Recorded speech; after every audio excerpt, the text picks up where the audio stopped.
रोहित को वापस लौट करके आना सच में मुश्किलें बहुत ज्यादा बढ़ा देती है, क्योंकि अब इनको खुद ही समझ नहीं आता कि आखिर वो अपनी मौत का षड्यंत्र क्यों रच रहा है और वो बार बार जानबूझकर के हमला क्यों कर रहा है दादी साहब पे। और चीजों को एक्सप्लेन करने के चक्कर में कहीं ना कहीं अरमान और अभीरा बहुत बुरी तरीके से फंस जाते हैं, जो काफी कॉम्प्लिकेटेड और मजेदार भी हो जाती है। तो बात करें एपिसोड की स्टार्टिंग की, तो एपिसोड की स्टार्टिंग घर के बाहर से होती है। यहाँ पे अभीरा सारे सामान को, अरमान के मॉम डैड की सामान, वो सभी को उनको वापस कर देती है। लोग को वापस घर जाना चाहिए, मासा को आपकी जरूरत है। खैर मासा तो उनको माफ करने वाली है नहीं, ये सभी लोग घर चले आते हैं और अभीरा घर में अकेली परेशान हो रही होती है, वो बहुत चिंतित भी होती है। लेकिन अब अरमान बाकी सभी लोग आते हैं, इसके साथ में टाइम स्पेंड करते हैं लोग, और बाकी सभी लोगों को मतलब सोने जाओ बोल करके भगा देता है और एक खुद ही अरमान उसके साथ में टाइम स्पेंड करना चाहता है। लाइट भी चली जाती है तो इसका फायदा इसे मिलता है, लेकिन बहुत जल्दी लाइट भी आ जाती है। लेकिन ये लोग अब प्लानिंग कर रहे होते हैं कि मासा को अब खुश रखने का वक्त आ चुका है। तो ये लोग सोचते हैं कि क्यों ना उन्हें प्रसाद खिलाए मंदिर से, गुरुद्वारे से, और जो उनका मनपसंद गेम था गोल्फ का, हम उसमें उनको इन्वाइट करें खेलने के लिए। अब ये सारी बातों को एक एक कर रहे होते हैं, लेकिन यहाँ पे वो बंदा भी सुन रहा होता है जो ब्लैक मास्क पे इन सब पे नजर रख रहा होता है, और वो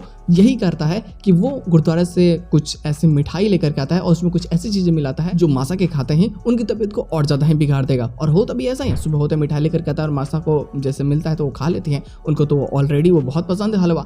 अब वहाँ पे जैसे खाते हैं उनको बेचैनी होने लगती है और अब तड़पने लगती है, और वो बाहर से बस दिख रहा होता है। हालांकि यहाँ पे अरमान आकर के पानी पिलाता है, लेकिन इसको सख्त होता है आखिर मिठाई भिजवाए किसने है। दादी को लगता है कि अरमान ने भिजवाया है, और गोल्फ खेलने के लिए अरमान उनको इन्वाइट करता है तो माना कर देते हैं कि वो नहीं खेलने जाना चाहते, कि वो बचपन में तब जाते थे क्योंकि जब उन्हें अपने पोते के साथ में टाइम स्पेंड करना था, अब नहीं, क्योंकि उनका पोता तो बदल चुका है ना, वो तो अभीरा के चक्कर में पागल हो चुका है।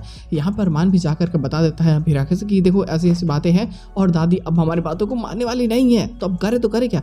खैर अभीरा भी वो तो पूरी पागल है, मतलब कि गाना बजा करके पूरी डांस करने लगती है। लेकिन जैसे ही पता चलता है कि वो मिठाई अभीरा ने नहीं किसी और ने भेजाई थी, तब अरमान को शक धीरे धीरे होने लगता है कि कुछ तो गड़बड़ है, कोई बहुत बड़ा षड्यंत्र घर में चल रहा है जो कहीं ना कहीं आने वाले समय में इनकी परेशानी बहुत ज्यादा बढ़ा देगी। वहीं गुडुलू का पोजीशन में अब रोहित की भी थोड़ी सी मुश्किलें बढ़ जाती हैं, क्योंकि मनीष साफ साफ उसे वादा लेना चाहता है कि तुम एक वादा करो कि तुम कभी भी उनके घर नहीं जाओगे। लेकिन ये वादा नहीं करते, ये बस इतना कहती है कि जब तक अरमान और अभीरा की शादी नहीं हो जाती मुझे उम्मीद है कि अरमान मेरे पास लौट करके आएगा। अगर शादी हो जाएगी तो मैं कभी वापस नहीं जाऊंगा अरमान के पास में, लेकिन जब तक शादी नहीं हो पाती तब तक अरमान मेरा है। अब इन सभी बातों को सुनने के बाद में मनीष को समझ नहीं आता कि ये पागल हो चुकी है क्या, ये क्या बातें कर रही है। लेकिन गुडुलू इसके साथ में एपिसोड की एंडिंग कर जाती है। बट जो इसका पोस्टर सीन होता है ना, वो काफी मजेदार होता है, क्योंकि अब यहाँ पे जैसे कि भाई रोहित आ चुका है, इसका पता जैसे चलता है, यहाँ पिछला वाला ही पोस्टर सीन होता है।